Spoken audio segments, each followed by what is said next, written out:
विद्यार्थी मित्रांनो, आज आपण सुरू करणार आहोत गणित भाग 2 म्हणजेच भूमिती या विषयातील दुसऱ्या प्रकरणाचा अभ्यास. प्रकरणाचे नाव आहे पायथागोरसचे प्रमेय. हे पायथागोरसचे प्रमेय आपण इयत्ता 6वी 7वी पासून देखील अभ्यासलेले आहे.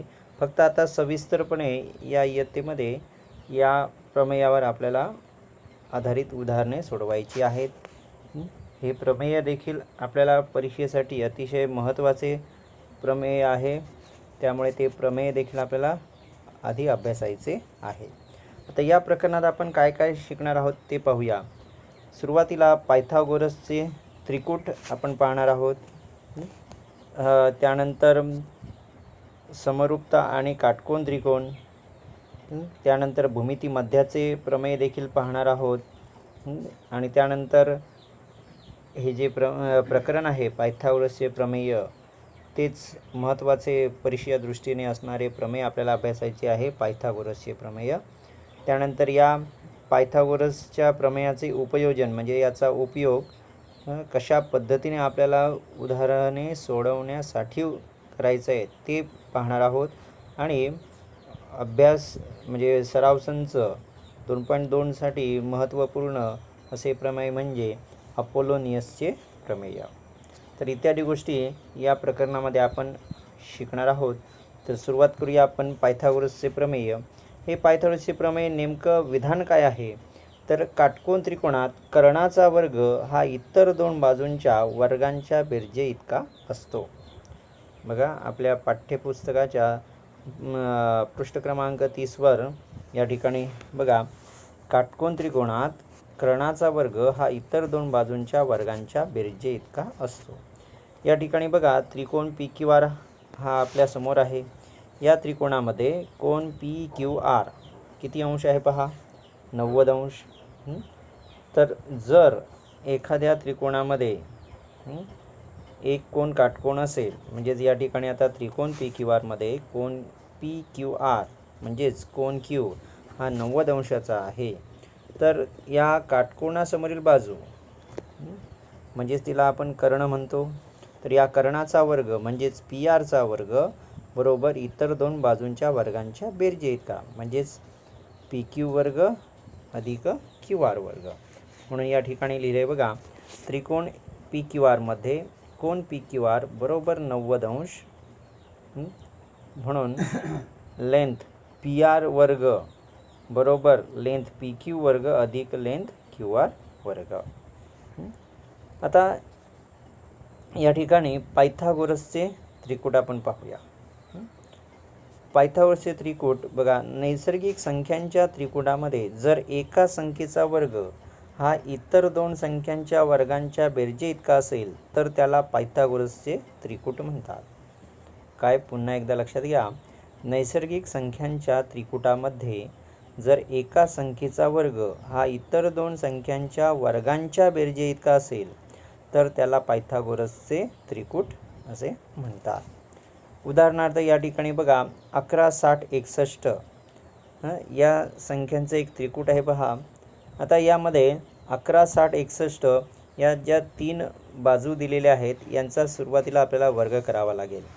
म्हणजे 11चा वर्ग 121, 60चा वर्ग 3600 आणि 61चा वर्ग 3721, म्हणजे तिन्ही बाजूंचा वर्ग केला. किंवा आपल्याला असं करता येईल, या ठिकाणी सर्वात मोठी जी बाजू आहे तिचा सुरुवातीला आपण वर्ग करून घ्यावा. सर्वात मोठी बाजू या ठिकाणी कोणती आहे, तर 61, हिचा वर्ग म्हणजे 3721. आता उरलेल्या म्हणजे इतर दोन बाजू म्हणजे 11 आणि 60 या दोन बाजूंच्या वर्गांची बेरीज म्हणजे 11चा वर्ग अधिक 60चा वर्ग. 11चा वर्ग 121 अधिक 60चा वर्ग 3600. या दोघांची जर बेरीज केली तर 121 अधिक 3600 बरोबर किती येते, 3721. म्हणजेच बाळांनो, या ठिकाणी मोठी संख्या जी आहे 61, या मोठ्या संख्येचा वर्ग हा इतर दोन संख्यांच्या वर्गांच्या बेरजे इतका आहे. आणि म्हणूनच या ठिकाणी 11, 60, 61 हे पायथागोरसचे त्रिकूट आहे. म्हणजेच बाळांनो, मोठ्या 3 संख्यांपैकी मोठ्या संख्येचा वर्ग हा इतर 2 संख्यांच्या वर्गांच्या बेरजे इतका असेल तर ते पायथागोरसचे त्रिकूट असते, अन्यथा ते पायथागोरसचे त्रिकूट नसते. तर या पद्धतीने या ठिकाणी 3, 4, 5 तसेच 5, 12, 13, 8, 15, 17 आणि 24, 25, 7 ही देखील अशीच पायथागोरसची त्रिकुटे आहेत. हे आपल्याला पडताळून पाहता येईल. अगोदर तुम्ही ही स्वतः सोडवू शकता. या ठिकाणी काय करायचं आहे, प्रत्येक त्रिकुटामध्ये मोठ्या संख्येचा वर्ग हा इतर 2 संख्यांच्या वर्गांच्या बेरजे इतका आहे की नाही हे पाहायचं. जर बेरजे इतका असेल तर ते पायथागोरसचे त्रिकूट आहे म्हणायचे, नाहीतर हे पायथागोरसचे त्रिकूट नाही. याविषयी अधिक उदाहरणे सविस्तरपणे आपल्याला 2.1 मध्ये सोडवता येतील, त्यावेळी आपण पाहूया. आता यापुढे आहे 30, 60, 90, 30 अंश, 60 अंश, 90 अंश अशी मापे असणाऱ्या त्रिकोणाचा गुणधर्म. हा इयत्ता 9वीला देखील आपण अभ्यासला होता. बघा, काटकोन त्रिकोणाचे लघुकोन 30 अंश व 60 अंश असतील. काटकोन त्रिकोणाचे लघुकोन 30 अंश व 60 अंश असतील, म्हणजेच एक कोन त्याचा 90 अंश असणारच आहे.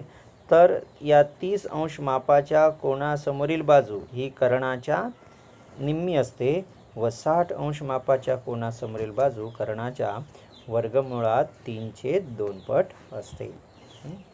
काय आहे पहा, काटकोन त्रिकोणामध्ये म्हणजे जर एखाद्या त्रिकोणामध्ये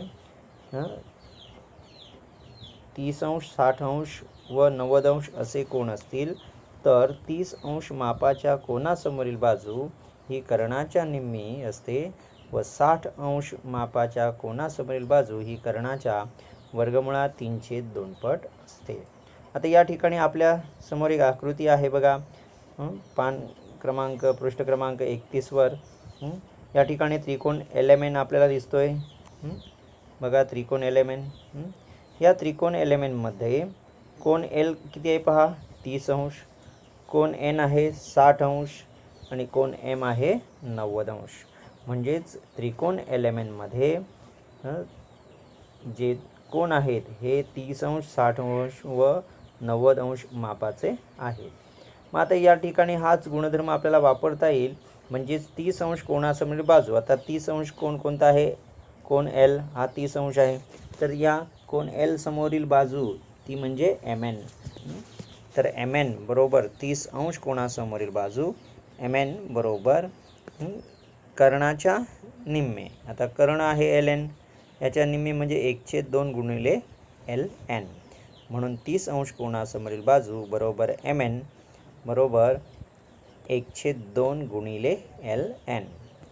तसेच 60 अंश कोनासमोरील बाजू, आता 60 अंशाचा कोन या ठिकाणी कोणता आहे, कोन N बरोबर.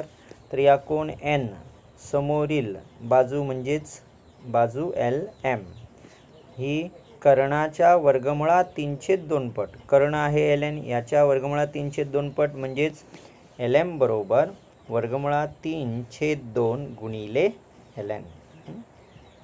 आता या ठिकाणी बघा, आपल्याला एक बाजू समजा दिली आहे तर इतर बाजू कशा काढता येतील हे सोडवून दिले पहा.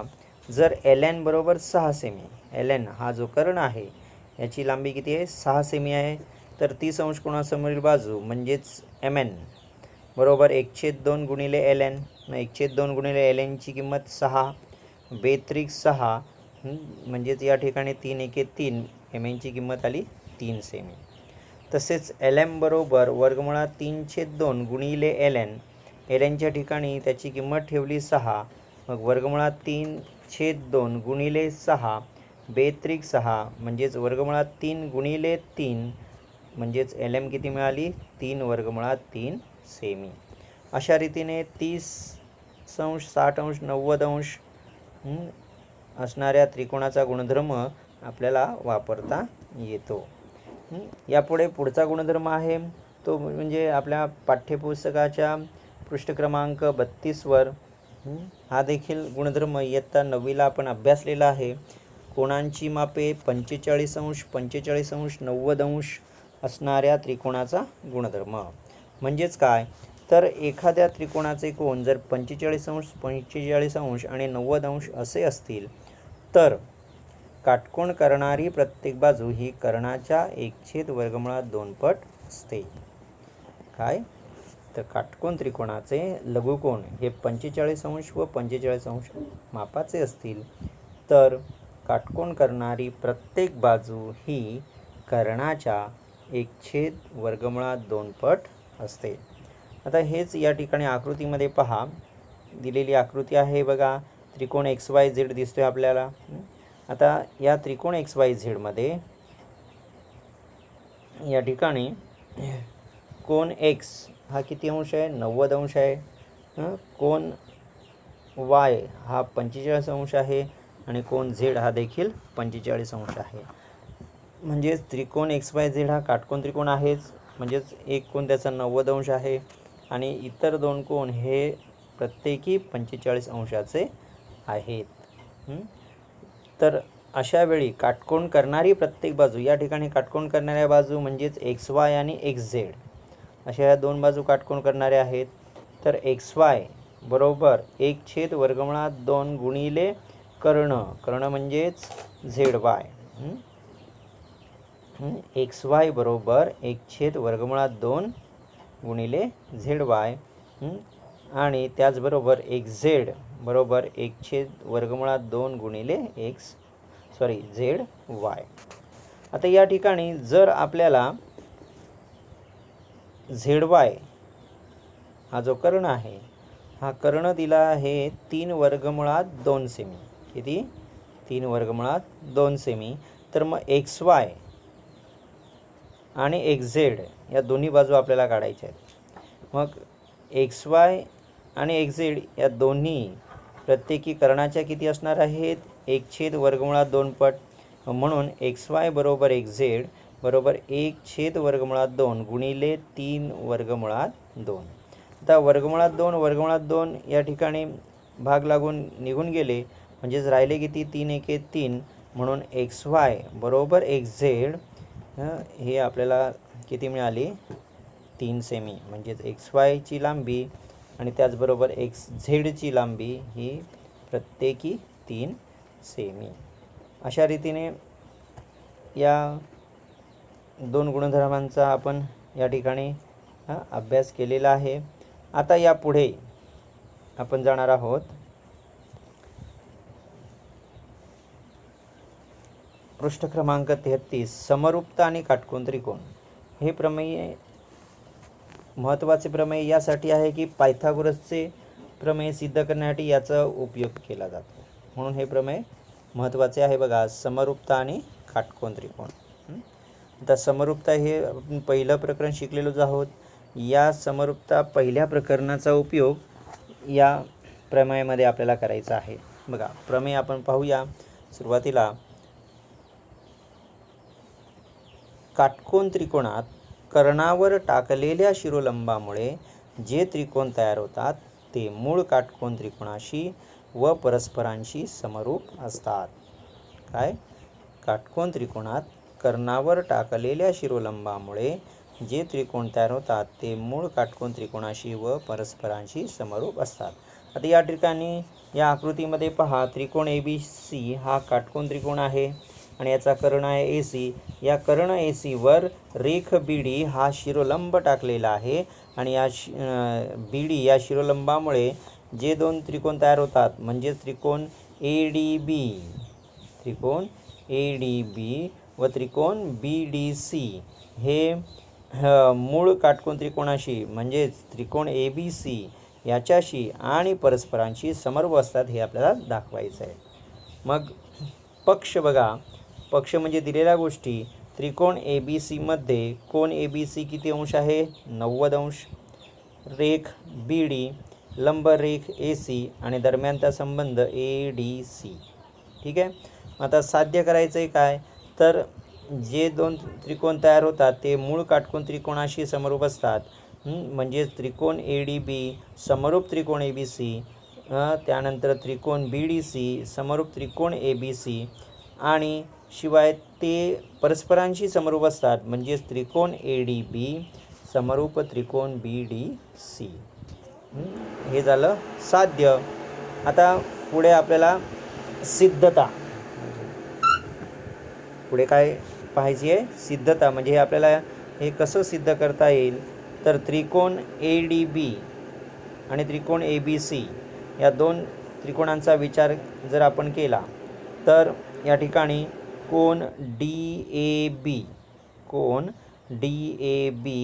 व कोन BAC हे दोन कोण एकरूप असणार आहेत. कारण काय, तर सामायिक कोन आहे A दोघांमध्ये. त्याचबरोबर कोन ADB, त्रिकोण ADB मध्ये कोन ADB हा त्रिकोण ABCच्या कोन ABCशी एकरूप असणार आहे, कारण प्रत्येकी किती अंश आहेत? ते 90 अंश आहेत. बरोबर आहे की नाही? काटकोन आहेत ते, म्हणून कोन ADB एकरूप कोन ABC. मग आता दोन्ही त्रिकोणांचे संगत कोन, दोन संगत कोन एकरूप आहेत, म्हणून कोन ADB समरूप त्रिकोण ABC. याला कारण असणार आहे कोको समरूपता कसोटी. या विधानाला नंबर 1 दिला आहे. ठीक आहे. आता त्यानंतर म्हणजे जे पहिलं आपल्याला साध्य करायला सांगितलेलं होतं सिद्ध, ते झाले या ठिकाणी त्रिकोण ADB समरूप त्रिकोण ABC. आता पुढे आपण विचार करायचा आहे त्रिकोण BDC आणि त्रिकोण ABC. आता या दोन त्रिकोणांमध्ये सुद्धा बघा कोन BCD, कोन BCD व कोन ACB हे एकरूप असणार आहेत, कारण कोन C हा त्यामधील सामायिक कोन आहे. बरोबर की नाही? तर म्हणून कोन BCD एकरूप कोन ACB, याला कारण सामायिक कोन. त्याचबरोबर कोन BDC, कोन BDC एकरूप कोन ABC, कारण हे प्रत्येकी काटकोन आहेत, म्हणजे 90 अंशाचे आहेत, म्हणून कोन BDC एकरूप कोन ABC, याला कारण प्रत्येकी 90 अंश. म्हणून आता इथे देखील कोको समरूपता कसोटीनुसार हे दोन त्रिकोण समरूप होतील, म्हणून त्रिकोण BDC समरूप त्रिकोण ABC, याला कारण कोको समरूपता कसोटी. या विधानाला नंबर 2 द्यायचं आहे. म्हणजेच आपलं दुसरं विधान जे आहे साध्यामधलं ते देखील या ठिकाणी सिद्ध झालेलं आहे, त्रिकोण BDC समरूप त्रिकोण ABC. आता विधान 1 मध्ये पहा त्रिकोण ADB समरूप त्रिकोण ABC आणि विधान 2 मध्ये त्रिकोण BDC समरूप त्रिकोण ABC. म्हणजे या दोन्ही विधानामध्ये कोन ABC कॉमन म्हणजे सामायिक आहे, म्हणजे दोन्ही त्रिकोण एकाच त्रिकोणाशी समरूप आहेत. म्हणजे जर दोन्ही त्रिकोण एकाच त्रिकोणाशी समरूप असतील तर ते परस्परांशी देखील समरूप असतात. या विधानानुसार आपल्याला पुढे लिहिता येईल बघा या ठिकाणी, म्हणून त्रिकोण ADB समरूप त्रिकोण BDC, त्रिकोण ADB समरूप त्रिकोण BDC. याला कारण द्यायचं आहे विधान 1 व 2 वरून, आणि याला नंबर द्यायचा आहे 3, आणि विधान 1, 2 व 3 वरून संक्रमकता याचा उपयोग करून लिहायचं आहे त्रिकोण ADB समरूप त्रिकोण BDC समरूप त्रिकोण ABC. म्हणजेच काटकोन त्रिकोणात कर्णावर टाकलेल्या शिरोलंबामुळे जे दोन त्रिकोण तयार होतात ते मूळ काटकोन त्रिकोणाशी आणि त्याचबरोबर परस्परांशी समरूप असतात. तर अशा रीतीने समरूपता आणि काटकोन त्रिकोण यावरील हे प्रमेय मी आपणास समजून सांगितले, लक्षात आलं असेल अशी मी आशा बाळगतो. आता यापुढे आपल्याला पाहायचं आहे भूमिती मध्याचे प्रमेय. बघा काटकोन त्रिकोणात कर्णावर काढलेला शिरोलंब त्या शिरोलंबामुळे तयार होणाऱ्या कर्णाच्या दोन भागांचा भूमिती मध्य असतो. आता बघा या ठिकाणी या आकृतीमध्ये बघा त्रिकोण PQR यामध्ये कोन पी क्यू आर म्हणजेच कोन क्यू हा 90° म्हणजे काटकोन त्रिकोण आहे तो. त्रिकोण पी क्यू आर काटकोन त्रिकोण असून कोन पी क्यू आर हा 90° आहे. आणि या ठिकाणी शिरोलंब आहे क्यू एस. रेख क्यू एस हा शिरोलंब कर्णावर म्हणजे कर्ण पी आरवर टाकलेला शिरोलंब आहे. म्हणून सिद्धतेमध्ये बघा, काटकोन त्रिकोण पी क्यू आरमध्ये रेख क्यू एस लंब कर्ण पी आर. मग या शिरोलंबामुळे जे दोन त्रिकोण तयार झालेत ते मूळ काटकोन त्रिकोणाशी आणि परस्परांशी समरूप असतात. हे आत्ताच आपण समरूपता आणि काटकोन त्रिकोणाचे प्रमेय पाहिले. मग त्याचा उपयोग करून या ठिकाणी त्रिकोण क्यू एस आर समरूप त्रिकोण पी एस क्यू म्हणजे जे दोन त्रिकोण तयार होतात ते परस्परांशी समरूप असतात. या विधानाचा म्हणजे वरील प्रमेयाचा उपयोग करून त्रिकोण क्यू एस आर समरूप त्रिकोण पी एस क्यू याला कारण दिलं आहे वरील प्रमेय म्हणजेच काटकोन त्रिकोणांची समरूपता. आता दोन त्रिकोण जर समरूप आहेत तर त्यांच्या संगत बाजू नक्कीच प्रमाणात असणार आहेत. म्हणजेच क्यू एस शी प्रमाणात असणारी बाजू पी एस आणि एस आर शी प्रमाणात असणारी बाजू एस क्यू. म्हणून क्यू एस छेद पी एस बरोबर एस आर छेद एस क्यू याला कारण असणार आहे समरूप त्रिकोणांच्या संगत बाजू प्रमाणात. आता या ठिकाणी म्हणून क्यू एस छेद पी एस बरोबर एस आर छेद एस क्यू म्हणजेच क्यू एस. या ठिकाणी तिरकस गुणाकार केल्यानंतर क्यू एस गुणिले क्यू एस बरोबर काय होणार, क्यू एसचा वर्ग होईल आणि क्यू एस वर्ग बरोबर पी एस गुणिले एस आर. क्यू एसचा वर्ग बरोबर पी एस गुणिले एस आर. तर अशा रीतीने या ठिकाणी हे भूमितीमध्यचे प्रमेय जे आहे ते या ठिकाणी आपण अभ्यासलेले आहे. म्हणजे शिरोलंब क्यू एस हा रेख पी एस आणि रेख एस आर यांचा भूमितीमध्य आहे. या उलट आपण असे लिहू शकतो क्यू एस बरोबर वर्गमुळात पी एस गुणिले एस आर असे देखील हे आपण प्रमेय भूमितीमध्याचे प्रमेय सिद्ध करू शकतो. आता पुढे आपल्याला अभ्यासायचं आहे ते म्हणजे अतिशय महत्त्वाचे या प्रकरणातील महत्त्वाचे प्रमेय ते म्हणजे पायथागोरसचे प्रमेय. बघा विधान काय आहे प्रमेयाचं पाहूया आपण. सुरुवातीला काटकोन त्रिकोणात कर्णाचा वर्ग हा इतर दोन बाजूंच्या वर्गांच्या बेरजे इतका असतो. काय, काटकोन त्रिकोणात कर्णाचा वर्ग हा इतर दोन बाजूंच्या वर्गांच्या बेरजे इतका असतो. आपल्यासमोर बघा या ठिकाणी आकृती आहे त्रिकोण ए बी सीची. त्रिकोण ए बी सीमध्ये या ठिकाणी कोन ए बी सी हा काटकोन म्हणजे 90° आहे म्हणून पक्ष लिहायचे आहे. या ठिकाणी काटकोन त्रिकोणात कर्णाचा वर्ग हा इतर दोन बाजूंच्या वर्गांच्या बेरजे इतका असतो. या विधानातील सुरुवातीचा भाग म्हणजे पूर्वार्ध हा पक्ष म्हणजे त्रिकोण ए बी सीमध्ये कोन ए बी सी बरोबर 90° हा झाला पक्ष म्हणजे पूर्वार्ध. आता उत्तरार्ध म्हणजे कर्णाचा वर्ग.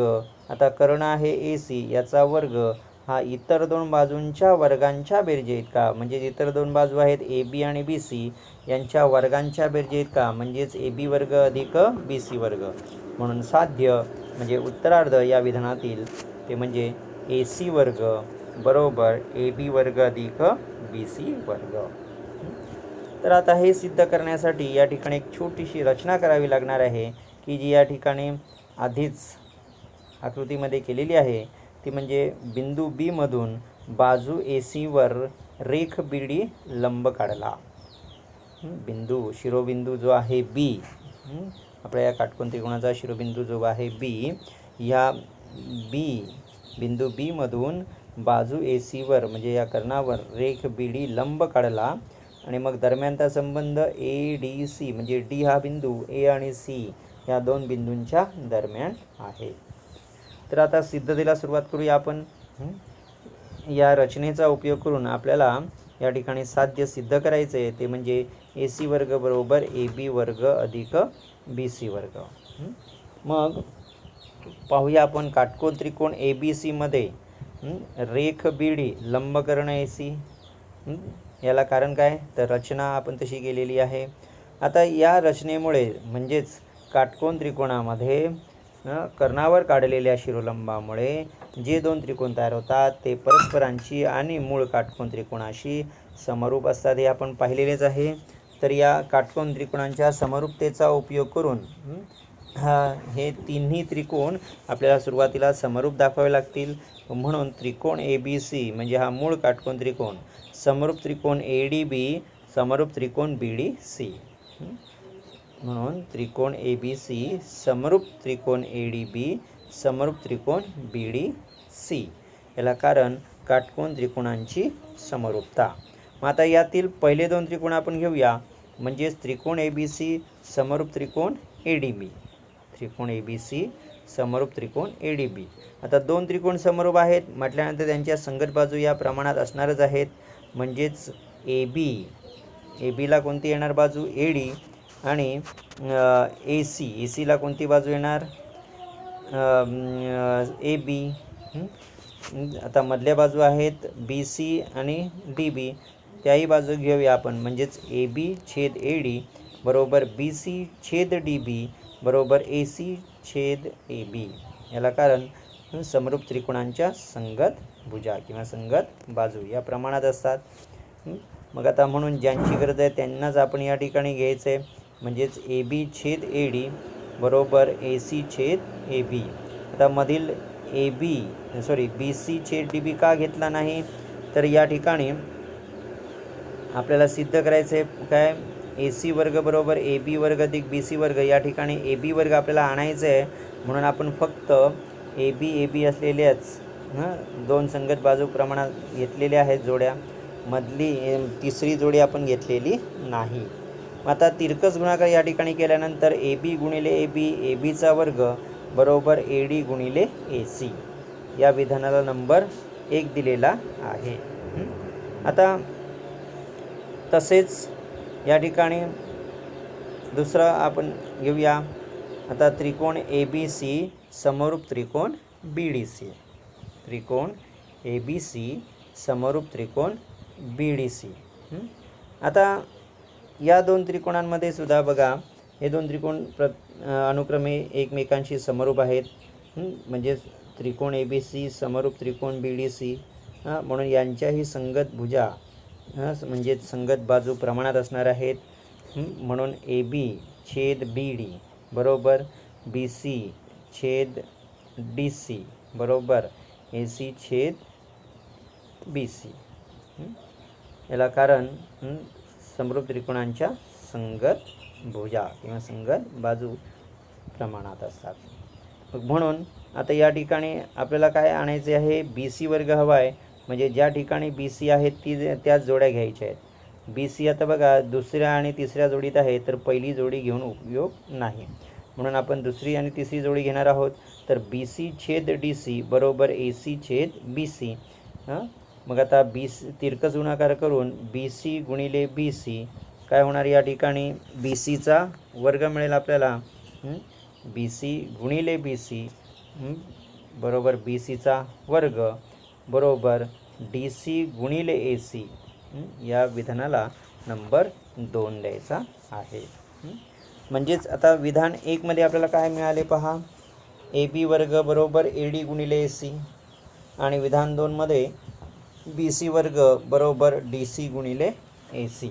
म्हणजेच साध्य जे आहे या साध्यामधील उजवी बाजू ए बी वर्ग अधिक बी सी वर्ग आहे, ती आपल्याला त्यातल्या ए बी वर्ग आणि बी सी वर्ग मिळालेला आहे. आता या ठिकाणी ए बी वर्ग अधिक बी सी वर्ग म्हणजे यांची आपल्याला बेरीज करून काय मिळते ते पाहावे लागेल.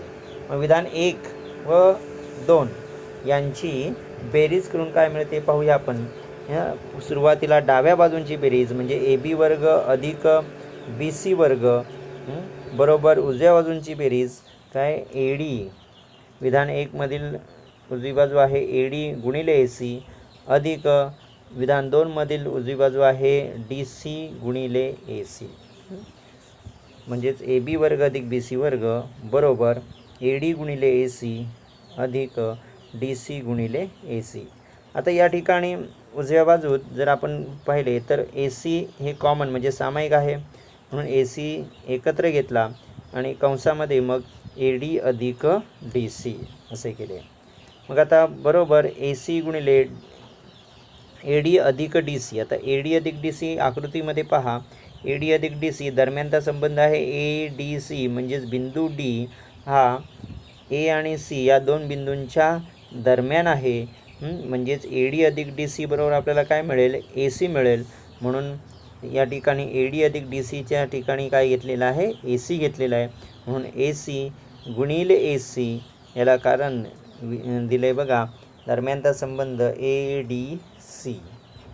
मग आता ए सी गुणिले ए सी काय झाले, ए सीचा वर्ग झाला. तर अशा रीतीने या ठिकाणी ए बी वर्ग अधिक बी सी वर्ग बरोबर ए सी वर्ग, म्हणजेच ए सी वर्ग बरोबर ए बी वर्ग अधिक बी सी वर्ग, जे साध्य होतं ते या ठिकाणी सिद्ध झालेलं आहे. तर अशा रीतीने बघा या ठिकाणी पायथागोरसचे प्रमेय आपण सिद्ध केलेले आहे. पुन्हा एकदा आपण पाहूया. बघा काटकोन त्रिकोणात कर्णाचा वर्ग हा इतर दोन बाजूंच्या वर्गांच्या बेरजे इतका असतो. म्हणजेच पक्ष त्रिकोण ए बी सीमध्ये कोन ए बी सी हा 90 अंश आहे. साध्य जे सिद्ध करायचे ते म्हणजे कर्णाचा वर्ग म्हणजे ए सी वर्ग बरोबर इतर दोन बाजूंच्या वर्गांच्या बेरजे इतका, म्हणजेच ए बी वर्ग अधिक बी सी वर्ग. तर रचना, बिंदू बी मधून बाजू ए सीवर रेख बी डी हा लंब काढला आणि दरम्यानचा संबंध ए डी सी म्हणजेच बिंदू डी हा ए आणि सी या दोन बिंदूंच्या दरम्यान आहे. मग आता हे सिद्ध कसं करायचे त्याची पद्धती म्हणजे सिद्धता. बघा काटकोन त्रिकोण ए बी सीमध्ये रेख बी डी लंब कर्ण ए सी याला कारण आहे रचना.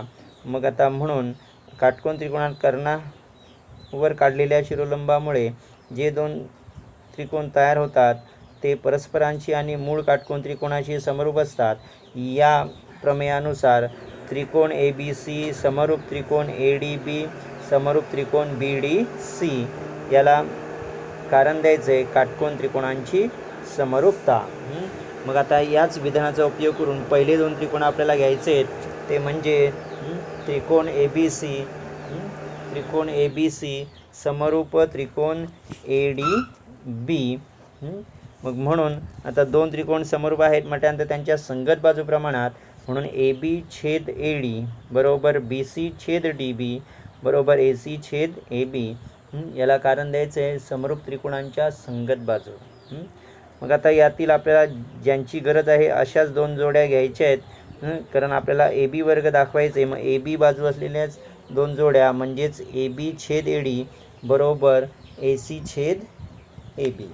मग आता या ठिकाणी तिरकस गुणाकार करून ए बी गुणिले ए बी वर्ग मिळेल. तर ए बी वर्ग बरोबर ए डी गुणिले ए सी या विधानाला नंबर 1 दिलेला आहे. तसेच आता दुसरे दोन त्रिकोण घ्यायचे ते म्हणजेच त्रिकोण ए बी सी समरूप त्रिकोण बी डी सी.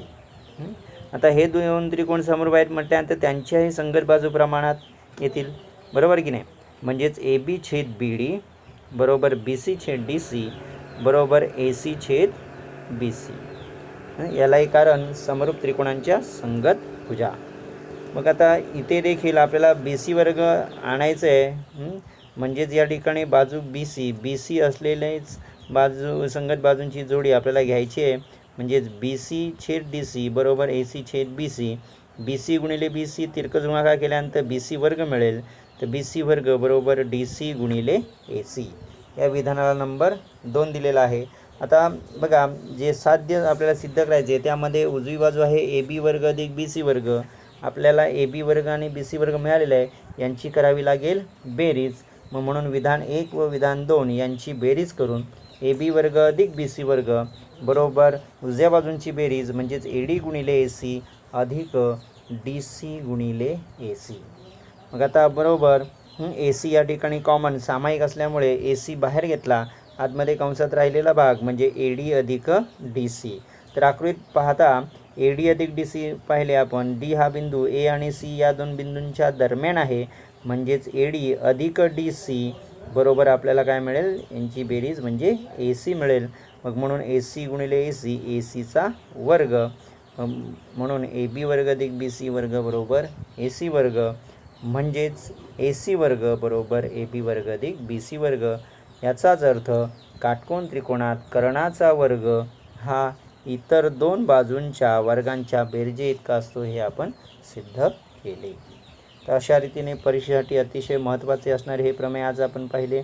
आता यापुढे आहे या पायथागोरसच्या प्रमेयाचा व्यत्यास.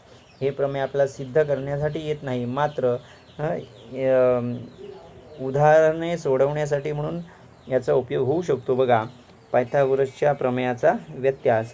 एखाद्या त्रिकोणातील एका बाजूचा वर्ग हा इतर दोन बाजूंच्या वर्गांच्या बेरजे इतका असेल तर तो त्रिकोण काटकोन त्रिकोण असतो. काय? एखाद्या त्रिकोणातील एका बाजूचा वर्ग हा इतर दोन बाजूंच्या वर्गांच्या बेरजे इतका असेल तर तो त्रिकोण काटकोन त्रिकोण असतो. म्हणजेच त्रिकोण ए बी सी मध्येच ए सी वर्ग बरोबर ए बी वर्ग अधिक बी सी वर्ग आहे. तर या ठिकाणी म्हणजेच या ठिकाणी त्रिकोण ए बी सीमध्ये बाजू ए सीचा वर्ग हा इतर दोन बाजूंच्या वर्गांच्या बेरजेबरोबर आहे. तर मग त्या बाजूसमोरील जो कोण आहे हा कोण काय असेल, काटकोन. म्हणजेच कोण ए बी सी हा 90 अंश असेल, म्हणजेच त्रिकोण ए बी सी हा काय होईल, काटकोन त्रिकोण होईल. तर याचा उपयोग करून आपल्याला सराव संच 2.1 सोडवायचा आहे. ही विधाने आपण पुढील लेक्चरला सोडवणार आहोत. मात्र त्यापुढे जे अपोलोनियसचे प्रमेय आहे ते आपण आत्ता जरा थोडक्यात अभ्यासणार आहोत. अपोलोनियसचे प्रमेय देखील आपल्याला सोडवण्यासाठी येत नाही, परंतु त्याचा उपयोग करून आपल्याला काही उदाहरणे सोडवायची आहेत. म्हणून अपोलोनियसचे प्रमेय नेमके काय आहे हे विधान लक्षात घेणं फार महत्त्वाचे आहे. बघा, अपोलोनियसचे प्रमेय. त्रिकोण ए बी सीमध्ये बिंदू एम हा बाजू बी सीचा मध्यबिंदू आहे. बघा, त्रिकोण ए बी सी आपल्याला दिसतोय.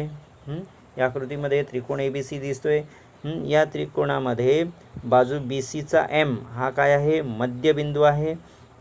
जर एम हा मध्यबिंदू आहे तर रेख ए एम ही या त्रिकोणाची मध्यगा म्हणता येईल.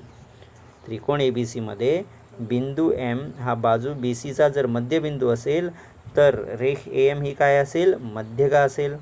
तर या ठिकाणी त्रिकोण ए बी सीमध्ये बिंदू एम हा बाजू बी सीचा मध्यबिंदू असेल तर ए बी वर्ग अधिक ए सी वर्ग बरोबर 2 ए एम वर्ग अधिक 2 बी एम वर्ग.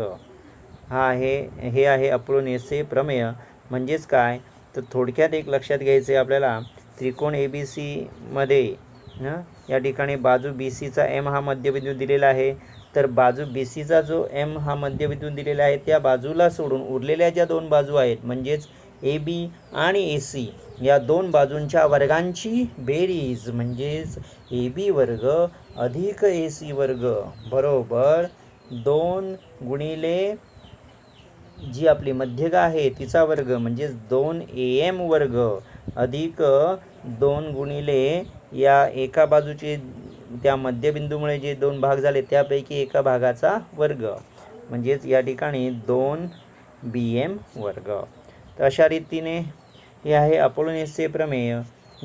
पुन्हा एकदा सांगतोय बघा, त्रिकोण ए बी सीमध्ये जर बिंदू एम हा बाजू बी सीचा मध्यबिंदू असेल तर ए बी वर्ग अधिक ए सी वर्ग बरोबर 2 ए एम वर्ग अधिक 2 बी एम वर्ग किंवा 2 सी एम वर्ग असं लिहिले तरी चालेल. तर अशा रीतीने या अपोलोनियसच्या प्रमेयाचा उपयोग करून आपल्याला पुढे सराव संच 2.2 सोडवता येईल. आता या ठिकाणी याची सिद्धता वगैरे दिलेली आहे, परंतु आपल्याला काही हे प्रमेय सिद्ध करायला येत नाही. परीक्षेच्या दृष्टीने आपल्याला यावर आधारित उदाहरणे येतात आणि ही उदाहरणे सोडवताना या अपोलोनियसच्या प्रमेयाचा आपल्याला उपयोग करायचा आहे.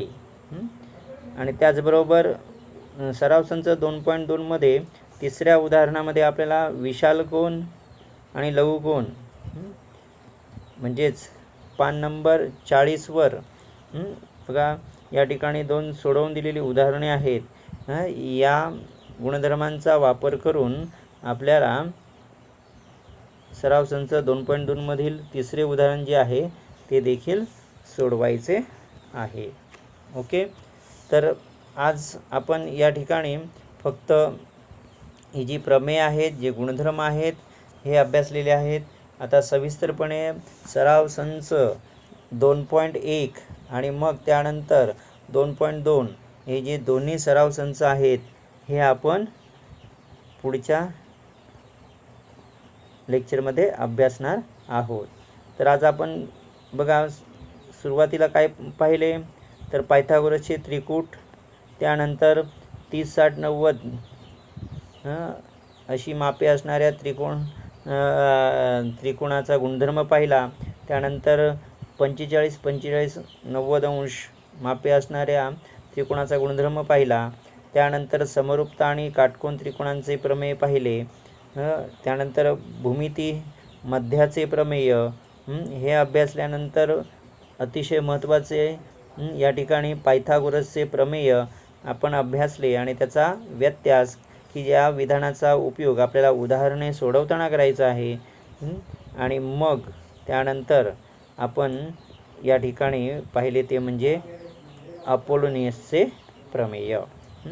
अपोलोनियसचे प्रमेय हे देखील तेवढेच महत्त्वाचे आहे की ज्याचा उपयोग आपल्याला पुढील सराव संच 2.2 मध्ये करायचा आहे आणि त्याचबरोबर संकीर्ण प्रश्नसंग्रह 2 मध्ये यासारखी अनेक उदाहरणे आपल्याला सोडवायची आहेत की ज्याच्यामध्ये आपल्याला अपोलोनियसचे प्रमेय वापरावे लागणार आहे।